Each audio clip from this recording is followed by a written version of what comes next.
मंत्री कवासी लखमा सर्व आदिवासी समाज के व्यक्ति मन करिस शिकायत कहिन के पुलिस आम आदमी मन ला फर्जी बना के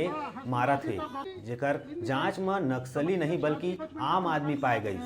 और अतिक्रमण हटाए के नाम से छाती गांव के विटामिन बाई कंवर के संदेहास्पद मौत के जिम्मेदार अधिकारी और कर्मचारी ला कड़ी सजा दिलाए बर और पीड़ित परिवार ला मिले 20 लाख रुपया मुआवजा, एक व्यक्ति ला नौकरी, जिला प्रशासन पीड़ित परिवार ला शीघ्र मकान बना के दे,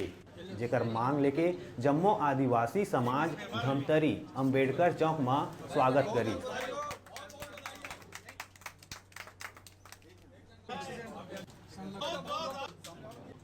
हमारा धमतरी जिला का नाम आगे बढ़ाओ और अच्छा लाओ अगले समय। आज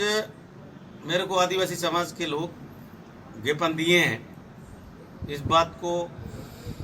सीएम तक पहुंचाऊंगा, जरूर कार्रवाई करने का प्रयास करूंगा। मंत्री जी, आज हम लोग पूरे समाज की ओर से माननीय मंत्री महोदय के जो स्वागत का कार्यक्रम रखे थे, उसमें दो हम लोग प्रमुख मांग जो हमारी समाज की जो ज्वलंत समस्या है, एक तो नगरीय विकास के लिए नगरीय तहसील में हमारे समाज के जो युवा लड़कों को नक्सलाइट बता करके जो फर्जी मुठभेड़ किए थे, उसमें नई जांच में मेडिकल जांच में स्पष्ट हो गया कि वह मुठभेड़ फर्जी था, वह ग्रामीण था और शहद निकालने के लिए वो वहाँ पे गांव में गए थे।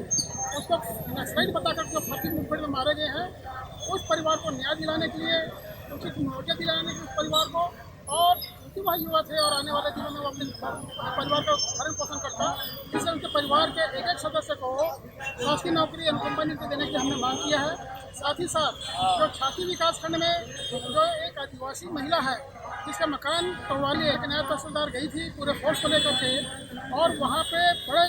तहसीलदार लोग हैं जो इंक्रोचमेंट करके बड़े बड़े बिल्डिंग तान रखे हैं, उस पर कार्रवाई न करते हुए एक गरीब महिला के मकान को तोड़ा गया। तो महिला इतना सदमे में थी कि वो अपने